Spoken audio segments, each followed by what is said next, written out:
It's another episode of the Pin High Podcast presented by Golficity. We're talking Max Homa's win at Riviera over Tony Finau again in the playoff, and we'll be looking at this week's WGC Workday Championship at the concession. Give you all the DFS picks, betting picks from that, and we'll have our segment from Beating the Bookie. Of course, you had that last week, a little taste of that, but we didn't introduce it. So let's get into it.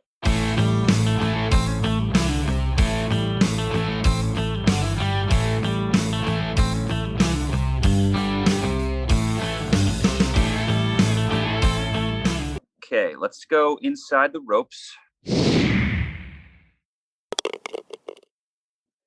Max Homa wins at Riviera, playoff versus Tony Finau. I honestly thought Tony Finau might get it done the week before the Puerto Rico Open. Would have been such a good storyline. Did not happen. Once again.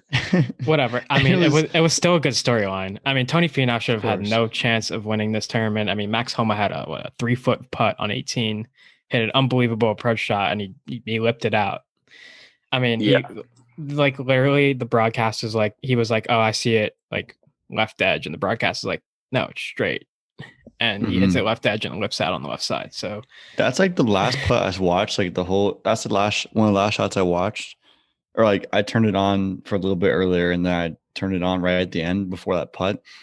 And like he was like smiling. I thought he'd like made it already or something like that. He was like smiling, like cracking a few jokes with his caddy looked like, and then he missed the putt. I'm like, oh my, like you gotta be kidding me. I mean, this was a fun tournament to watch. I mean, it was a roller coaster at the end. I honestly thought that it was going to just be a wash because I was like, oh, Sam Burns is just like mucking this field right now. Just so good. And then kind of like the end of that third round that was on like Sunday morning, ended up shooting like 3 over on the round. And then what did he shoot? 2 under on the round for the fourth round? I think not good enough. You played well in the front nine. The front nine played pretty well, didn't he? Yeah, and then he fell apart. Yeah, which was unfortunate to watch unravel. I mean, he still had a shot at the end. He still so I don't know how long the break putt was at the end for him, but I saw it was a chip. Okay. Yeah. I saw his tee shot go into the rough, and I knew he was down 1. I'm like, okay, he still has a chance. And then I didn't see it after that. I was just so shocked by the Max Homa thing. I was just like, and then I was like, oh wow, Sam Burns is right back in this. I just assumed Max Homa won it. Like right when he was hitting that shot, actually, like I was watching him line up, and I just knew it was going to be good for some reason. Yeah, it was one of those. I mean, you got to feel for Tony Finau. I mean, he really can't catch a break. I don't think, like somebody posted on Twitter, did Tony Finau lose that tournament or did he get beat? And I think he got beat. I mean, he should have lost in regulation. Like he should have lost on 18 there. So. At the end of the day, like should have lost. Well, and anyway. Like and Homa's shot on the playoff hole was the tree was ridiculous. Absolutely, that's what I was going to get out next. I mean like he hit it like right up against a tree. I saw that and I was like, oh, he's done. Like he can't. You said, there's all right, no way. Yeah, I was like, there's no way he's like hitting a good shot out of this. Like he's right up against the tree stump. Like it's probably going to go backwards if he tries. And he just hits an unreal shot, which whatever. That's back-to-back days on number 10. He hit one out, I think, out of the bunker in the third round. That was just a ridiculous shot, and he did it again in the playoff on 10. So he hit some insane shots this week. Yeah, and great story with him. Grew up in LA, went to this tournament years and years, like a dozen times. Like every single time he tried to get a high five from Tiger, and then now Tiger's handing him a trophy as like his favorite course in the world too. It's just an awesome story. I mean, speaking of Tiger looked zapped during the interview. Yeah. He did. Someone was like, the pictures looks like what Tiger would look like playing video games till 2 a.m. or something like that. Yeah, I think I posted on the Instagram story like when Tony Finau like has the lead on 18, and it was that picture of Tiger. Yeah. The interview with Max Homa after when he said like City of Champions, like Lakers, Dodgers. Yeah. And then me, I was like. That's a stretch. I mean, I got what he was like. No, he's an LA boy. That's right. Yeah. Yeah. No. So like it made sense. It was just like so funny. It's like LeBron James, Clayton Kershaw, Max Homa. Homa. But no, like people were like roasting him for that. It's like, oh, it's like a known tournament. It's just the Genesis, like it's the Riviera, like the big tournament. Like it was one of the better fields. Like, well, the when he won at Quail Hollow at the Wells Fargo was the best field that year, and then like this is the best field this year so far. Mm-hmm. Amanda Balionis was mentioning that. Max Homa for major this year. I mean, he's been due for a win. Like he's been playing really well recently too. I mean, both are at major championship courses. Both of this win. So like, my guy's got a major in his future for sure. Yeah, I agree. I mean, yeah. Anything else? Really tough week for Bryson and JT. I picked Bryson to win. I wrote in here more so for JT. JT like had a way worse weekend than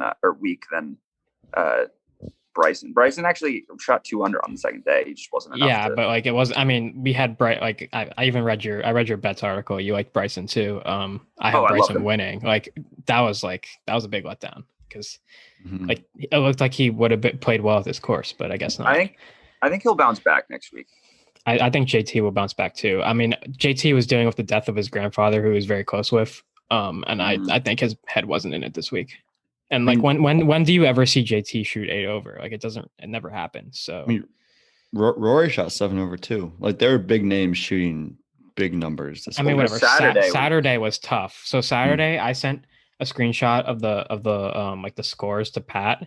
It was like +2, +3, +7, +6, +5, +4, like all in the middle of the pack there. And there's like a few guys that shot like 2 or 3 under, which were like amazing rounds. But like Saturday, like the conditions of the course and the conditions of the weather just like put it all together, and everybody. The craziest thing I saw that whole day was Keegan Bradley's putt on 10.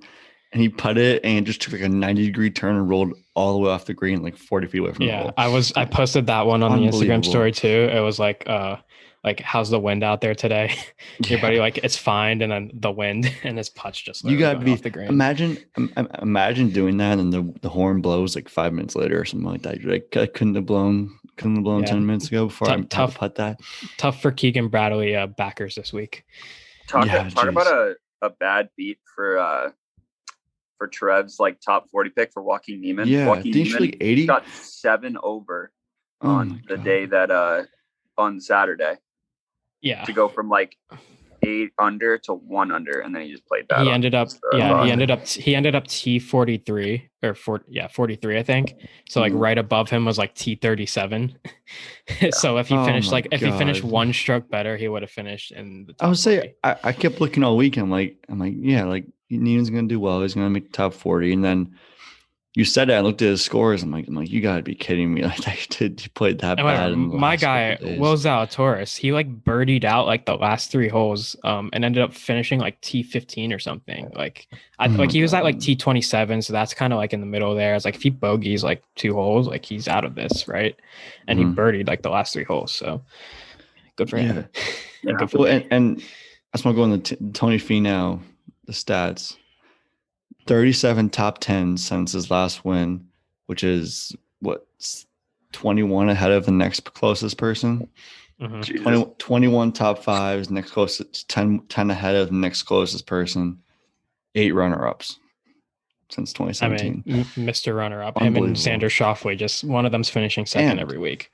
And sleep on Victor Hovland ended the Puerto Rico curse. Well, he won, but nobody's won in the U.S. since the Puerto Rico. That wasn't in the U.S.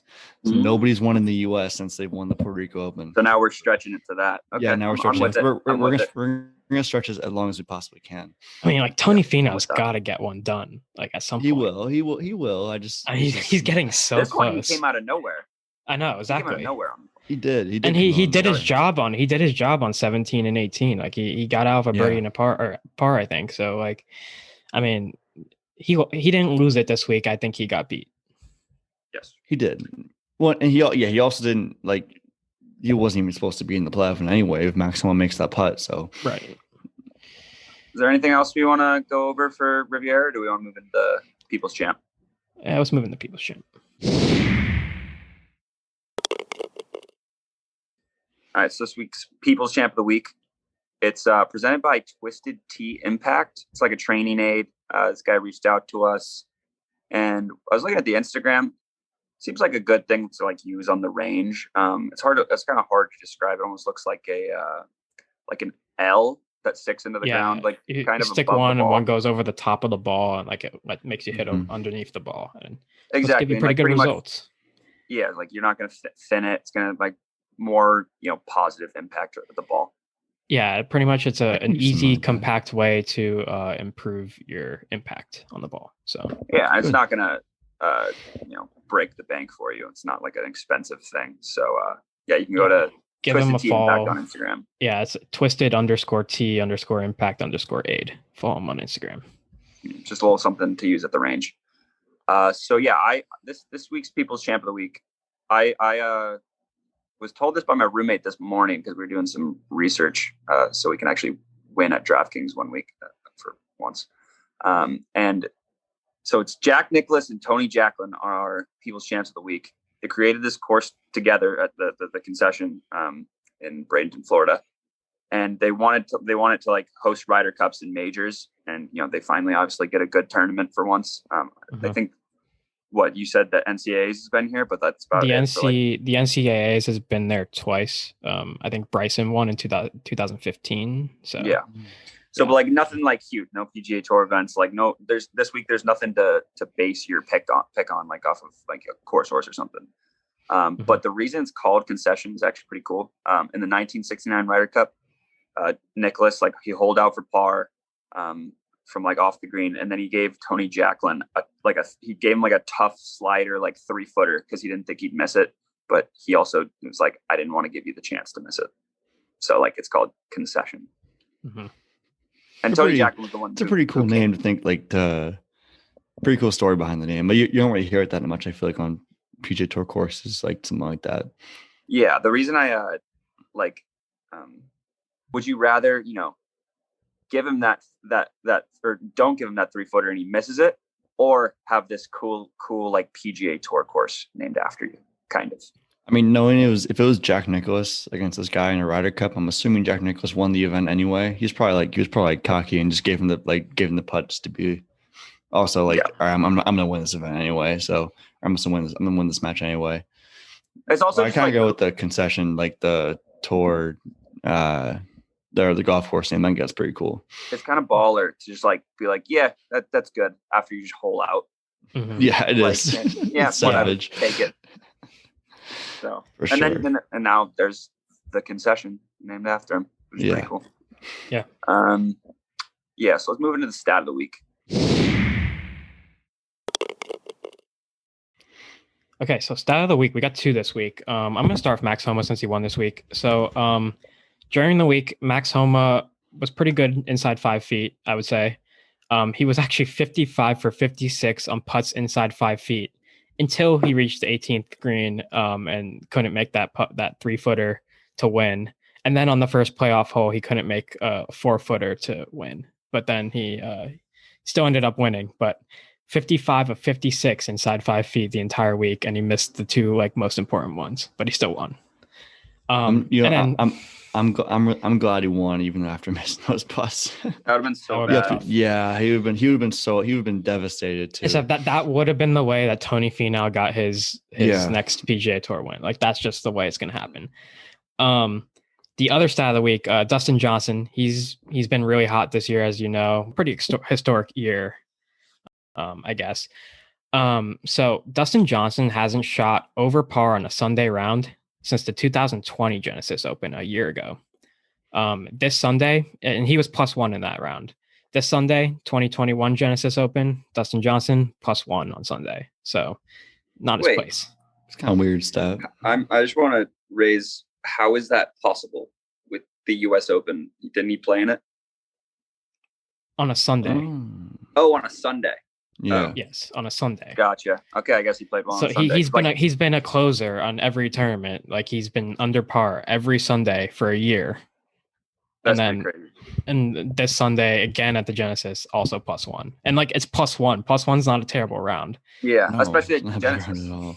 So that just tells you how good Dustin Johnson's been this year. 1 over at the Genesis is 4 under at the Rocket Mortgage. Pretty much. Yeah. What's that one? Is that called Detroit Country Club or something? Yeah. I think so. Not the hardest course. So yeah, let's get into skins in the course preview and everything. But first, a little word from Rhoback. You probably noticed us wearing some new Rhoback merch over the past few episodes. Whether it was the hat both me and Jake are wearing right now, Trevor has one as well, a pullover or a collared shirt. We're partnering with Rhoback in 2021, and we couldn't be more excited. So head to the link in our bio, add the Rhoback merch you want, and you'll get 15% off just by using the link. So enjoy and crave activity. Skins. All right. So the course preview. This week we have the WGC Workday Championship, which is usually the WGC Mexico Championship, I believe. Because of COVID-19, they moved this tournament. So we're playing at the Concession Golf Club, which Pat gave us that little tidbit about it. Par 72, 74, 74. It's a Nicklaus design. As I said earlier, 2006 and 2015 NCAA championships were held here. Bryson won in 2015. But other than that, there's been no PGA Tour events.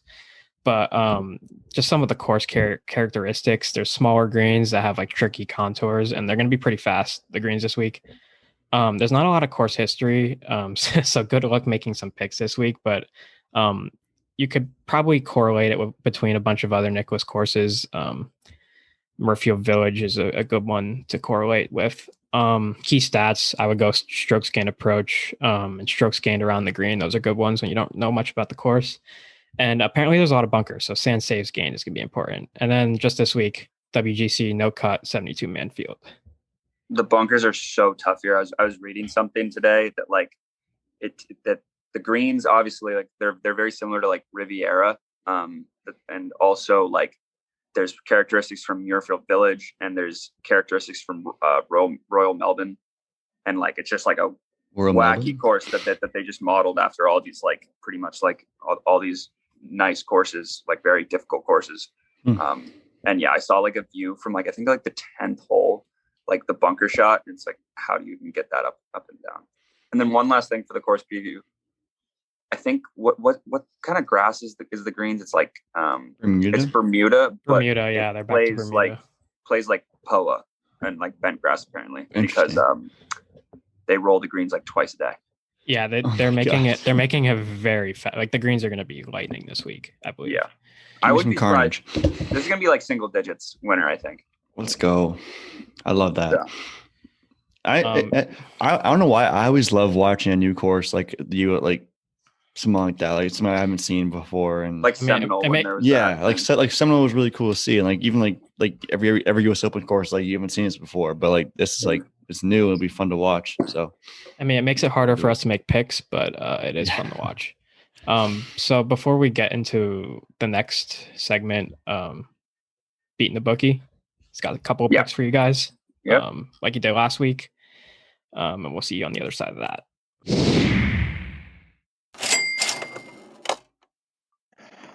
Aloha, guys. It's your boy, Beatin' the Bookie.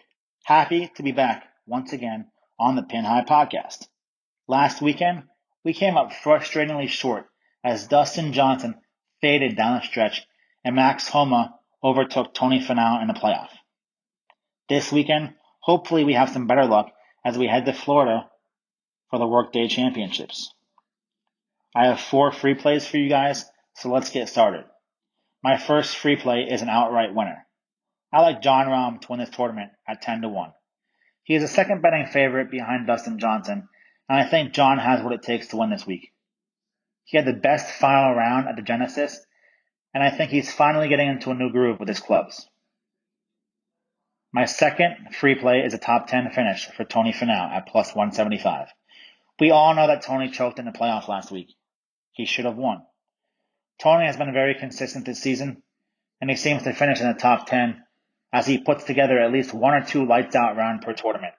And with this being a no-cut event, I really like Tony Finau to finish top 10 at plus 175. My next free play is Webb Simpson plus 250 to finish in the top 10. Webb is one of the most consistent golfers on tour, and he can win any event that he goes to. He's one of the rare golfers that can play well on any surface. So I like Webb Simpson at plus 250, and he's also well rested. My fourth and final free play is a matchup. I like Patrick Reed plus 120 to beat Rory McIlroy. Patrick Reed already has a win under his belt this season, and he's been playing very consistent. And he loves to rub his success in people's faces. Rory, on the other hand, I think he's distracted. He has not been playing well for a while in the United States, and he seems to blow up every tournament, at least for one round. I think that'll be all it takes this tournament, and I think Patrick Reed pulls in front of him early and never looks back. So I like Patrick Reed plus 120 to beat Rory McIlroy. Those are my 4 free plays for this weekend. I wish you guys luck, and we'll talk next week. All right, so we don't actually know his picks right now. So hopefully, like last week, he picked Dustin Johnson. I realized right after we were just like, nah, I don't think Dustin Johnson. Yeah, I know. So, but like, I mean, we turned out to be right. I mean, Dustin Johnson was definitely in it on Sunday. Yeah. Like, so that could have been. And John Rahm surged too. So imagine if you got the Dustin Johnson, John Rahm first, second exacta. That would have been crazy. Mm-hmm. That was like 70-1. But yeah, let's let Trevor go first this week. He picked Max Homa last week. I think I might have the most winners on here. Yeah. Oh, you definitely do. You pick a lot of winners in DraftKings. Which Daniel Berger. It's all DraftKings, and it's not the actual best bets or bet winners. You had Daniel Berger at the Charles Schwab, which was the most random yeah. Like I don't know how you got. But then the week after that, I had Webb Simpson at the Harbor Town. Right. So the 2 weeks coming off of the break, we just picked like 3 winners in a row. Yeah. I think before that, like I think I picked Sung Jae Im first win at the Honda last year. So All right, so I'll go with Cameron Smith to start, 8,700. He played really well last week, finished 4th, and he's 31st in strokes gained around the green. 37th in strokes gained total. He's played well in fields that are pretty strong, like the Masters last week. He played pretty well, came on strong on Sunday. So I like him, an undervalued guy. Even at 8,700, I like his salary. Yeah, sick mullet too right now. Yeah, very nice mullet. The Tennessee mullet, whatever it's called. Yeah. I'll go second, I guess. Yeah, I'm going with Tyrrell Hatton. I feel like my main thing for this is Tyrrell Hatton just like plays so well in like these types of tournaments that where like the course is going to be like pretty hard. There's like a lot. There's no OB. There's like a lot of water. But yeah, he's also just been playing unreal on the European Tour. And this course plays like similar, like I was saying, to some of the courses that he's played very well at in the past. So I like him at 9,600. Yeah, so I'm gonna go with Will Zalatoris at 8,000. I mean, this is his first WGC, but he's made 9 out of 10 cuts on tour to start 2021, and that has 4 top 10s. When you're playing at a course like this, where there's some smaller greens and they're tricky greens and there's bunkers and stuff that you don't want to be in, I feel like strokes gained approach is like the most important stat by far, and just like ball striking in general, which Will Zalatoris is 9th in strokes gained approach. And he's super consistent. He has 3 top 20s in his last 4. So he's making a move, and he's like been pretty consistent this year. Yep. For my low pick, I'm gonna go with Ryan Palmer at 7,200. He's made his last 8 cuts, which whatever. Every time I pick somebody who's on a cut streak, they like get cut. But it's like the curse, the star curse. Yeah, exactly. He's By the way, pretty Ricky good. Fowler, he made the cut. Yeah, he did. Good for him. Yeah. Ryan Palmer, pretty good form. T second at the Farmers, and he has pretty good approach this year, 38th. So I'm just kind of taking a flyer there. Ryan Palmer, 7,200. Okay.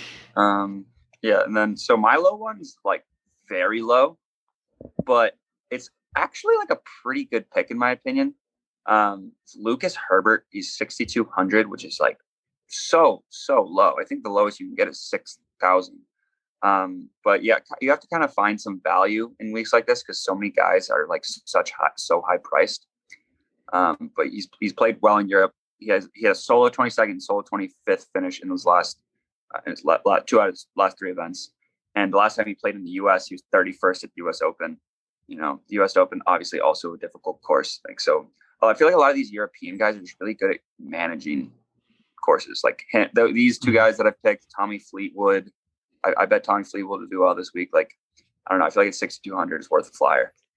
Also, there's no miscut, so Lucas Herbert. Yeah, our guys are guaranteed to make the cut. By the way, just so you know, six uncuts this week. Yeah. Lucas Herbert would be great for Guess Who later, but he would be. That's the type of guy we're looking for. But we'll get into that later. So my last pick, Sergio Garcia, 7,500. Just quick couple stats on him. He's 4th in strokes gained total at Nicklaus courses his last 24 rounds. The guys I've picked this week in my best bets, you'll find out, have a lot of like success at Nicklaus courses to like the Memorial, other places like that. And he's 3rd in strokes gained off the tee, so if he gets himself in position, he'll have some good iron shots in. Hopefully, hits the green, and yeah, that's pretty much it from him. But let's go on to our best bets. Yeah, so Jeek won 4 skins last week, which is just because of Joaquin Niemann. Yeah. Joaquin Niemann finishing T43. Yeah. So there's only 1 skin on the line this week. So the cutoff's going to be -150. But every time that a skin carries over now, we're going to make you have to go with a lower or odds type of bet. Like next week, if the skin carries over, it'll be like -110 or like +110. And then it'll just eventually keep going. Yeah, we'll figure that out. So I'll start this one. My winner, Tyrrell Hatton, same reasons I said before. He's plus 2250, which is like 22.5 to 1. I think that's like pretty good odds. I don't love taking what's DJ this week? Do you know? 550, I think again. Yeah, it's just like that's ridiculous. 525. Yeah. So I like Tyrrell Hatton. I mean, I really like Trev's pick. He'll get into that later. And then my best bet is also I'm just riding the Tyrrell Hatton train. He's the Tyrrell Hatton top 20. -110. You're on the train this week. That's dangerous. Very dangerous. Very dangerous. It's worked out for us in the past, though, I feel like, recently. Sometimes. Yeah. Don't think it worked for Pat last week. What'd you have? Ortiz and your draft Ortiz is not work out. Yeah. Ortiz is not work out. I also said Neiman both. I also had Neiman both. So it did not work out for me as well. Maybe not. Yeah. Go ahead, Trev. All right. So I'll go. My winner, Patrick Cantlay at plus 1,400. 6th in strokes gained around the green, 4th in strokes gained total. He's due for a win. He's been an absolute tear. His last events, he won the Zozo all the way back in October. But since then, even since the new year, he's won T13, 2nd in the American Express, 3rd at Pebble, and 15th at the Genesis. And he was in the hunt for a little bit on the weekend. Started off with a 67 on Thursday. So he's definitely played well as of late, and he's obviously one of the best players in the world. And he's top in the world, top in the field in strokes gained total last 24 rounds in Nicklaus courses. I think it's like plus 50 something strokes gained total or something like that over the last 24 rounds. It's ridiculous. There's a lot of key stats here that he's like at the top at. Yeah, my DraftKings lineup this week. I thought about picking him too. He's 10,000 DraftKings. Like it's very good. Compared to DJ, it was like 11,400. I wanted Rahm originally, but I was like, Cantlay's 1,100 less, and he's might be just as good. Might do probably. Yeah. I wouldn't be surprised if we did even better. I wouldn't be surprised either. Speaking of John Rahm, best bet John Rahm top 10 at even. 14th strokes gained approach, so obviously he's a great iron player. 5th in strokes gained total at Nicklaus courses. Again, he might even be on a crazier tear than Cantlay. Since the new year, he's gone T7, T7, T13, T5. Yeah, like he just doesn't. He just doesn't like these two guys. Just don't play bad at a good field and courses that they've played well on or similar style played well on. I think that's pretty good bet. Yeah, and we didn't really hear a ton from Rahm last week until the final round. He just surged up into what'd you say, T7 or whatever? T5. So, T5. Yeah. So I mean 5 under, I think, on Sunday. Yeah, 66 Sunday. So so first round later, I also like Rahm. I think you said he was plus 1,600. I think you'd easily win this week. I think he's a perfect pick. Yeah. So for my winner, I'm gonna go Justin Thomas at plus 1,850. Now JT was an 8 over last week. Did not have a good week. I'm view it as an anomaly. Like, when have you seen JT shoot 8 over? in a tournament, and he lost his grandfather last Sunday, which I guess probably had played an impact on that. JT's really good at Jack Nicklaus courses. And I read somewhere that he's like almost 8 strokes gained or plus 8 strokes gained on these Nicklaus courses. And he's one of the best ball strikers in the world, so he should get back on track. 8 out of his 13 wins have come at these no-cut events. So he's a specialist in these no-cut events, which is an interesting stat, and also good value. Went 8 over last week, so you get pretty good odds on him this week, even though he's the number 3 player in the world. Yeah. And then for my best bet, I'm going to go with Tony Finau, top 20. It's right on the minus 150 cutoff line. I probably should take a top 10 because that's pretty much where Tony's lived the last couple of weeks. And he was also 8th at Murfield Village last year, which is like a similar course design. This just feels like a lock in the field like this. Like Tony Finau in the top 20, like he lives there. Yep. And then I said the first round leader thing.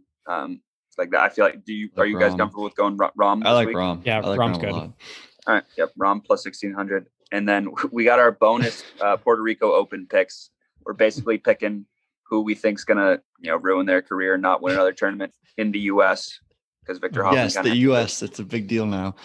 Yeah. I love how I saw it on Twitter today, and now I'm like all back in on it. Like this is like a thing, still a thing. Yeah.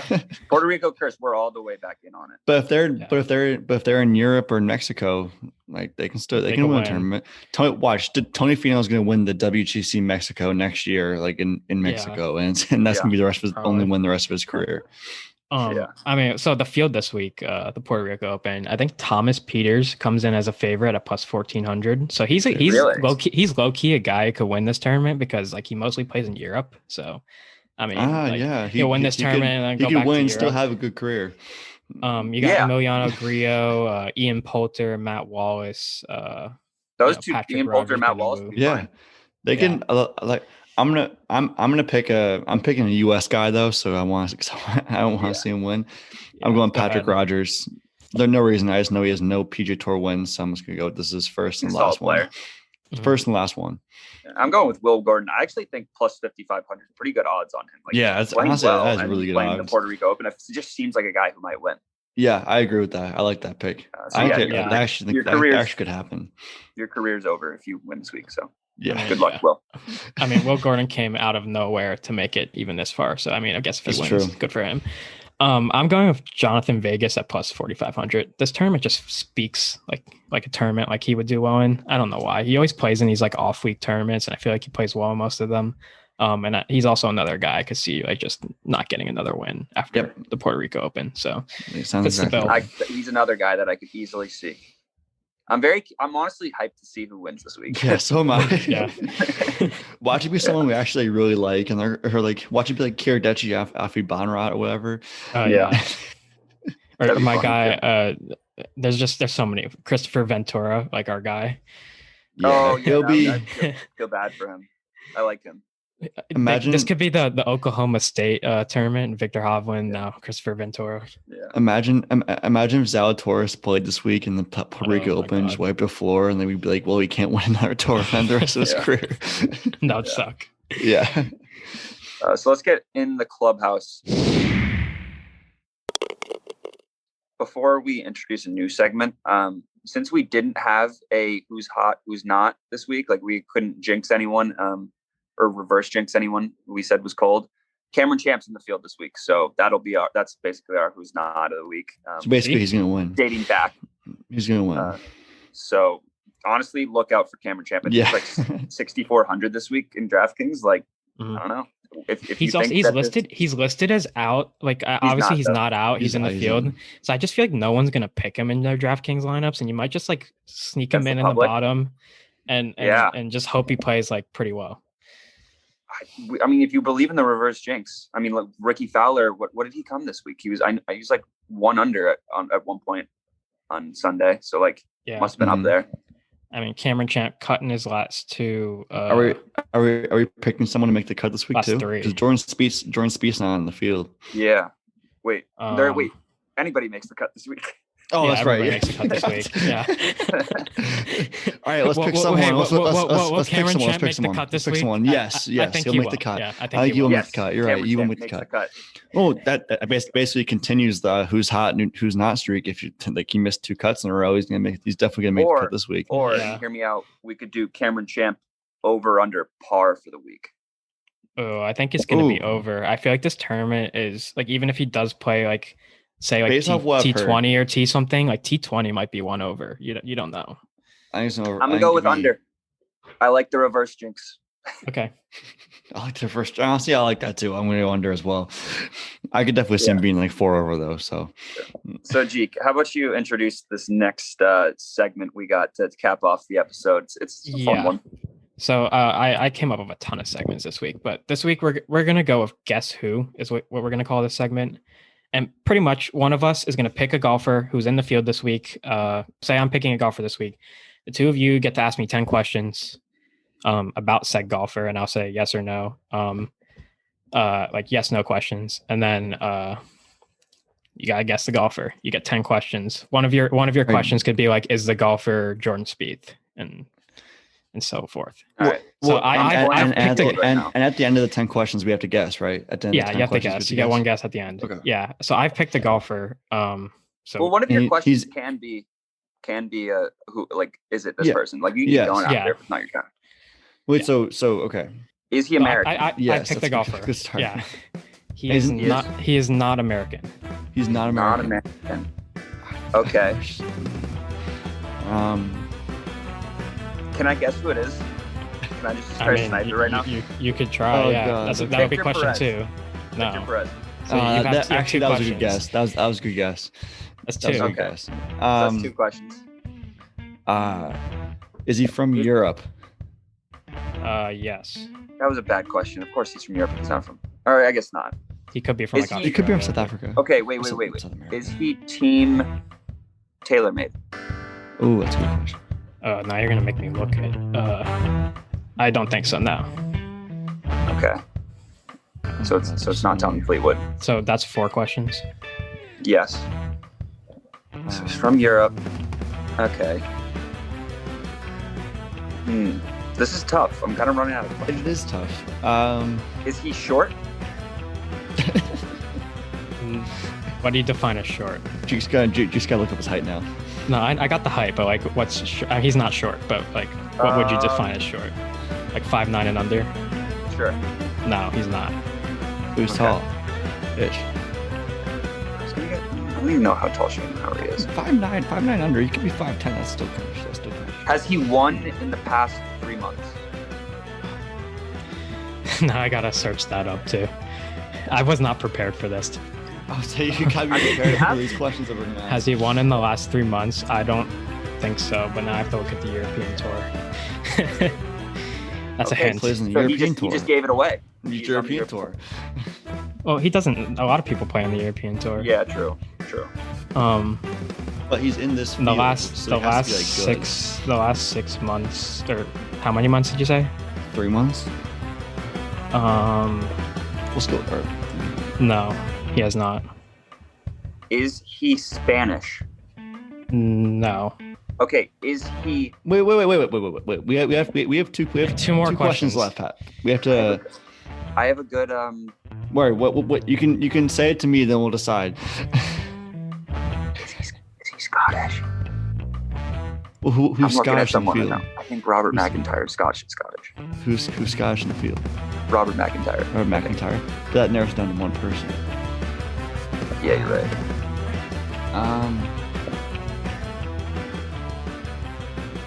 All right,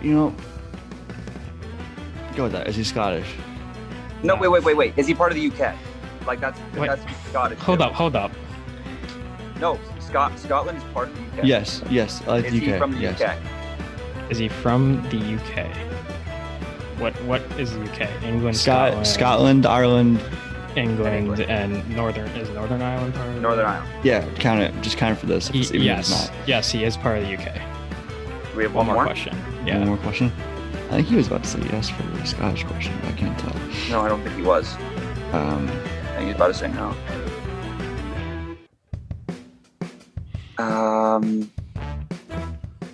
See, is he? All right, wait. So we haven't narrowed down that. Is he? Who's in the? I don't know who these national. I have one in mind right now. I would say we just gotta narrow it down to like who we can narrow a question. We say like if he's from this country, and if it's not, then it's one of the other two countries. Okay, so is he from England? Yeah. No. Okay, so it's either. So now you have to. Now you each get a guess. So it's Robert. It's either Robin McIntyre. Or Matt, or it could be Matthew Patrick, or Adam Scott. Well, no, it's not from. No, Adam Scott. It's not from. He's not from England. Matt Fitzpatrick's from England. Yeah. Or Rory. It could be Rory. If he chose Rory, I just don't believe he chose Rory.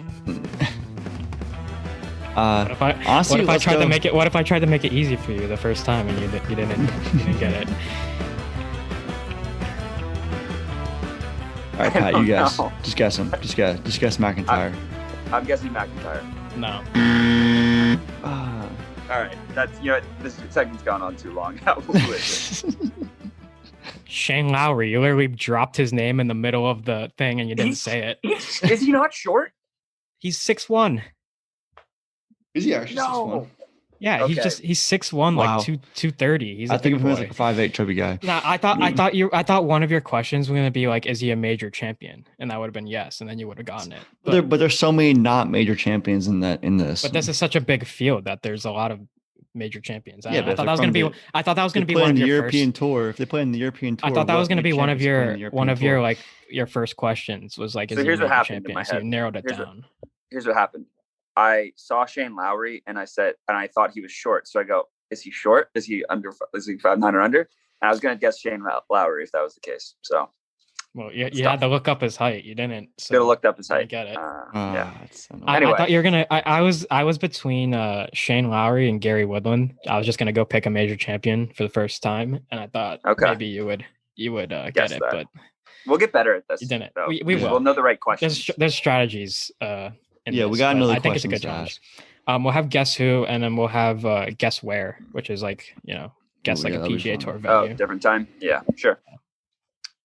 All right. So we'll see you guys next week. Hopefully, we predicted who's career is going to end this week.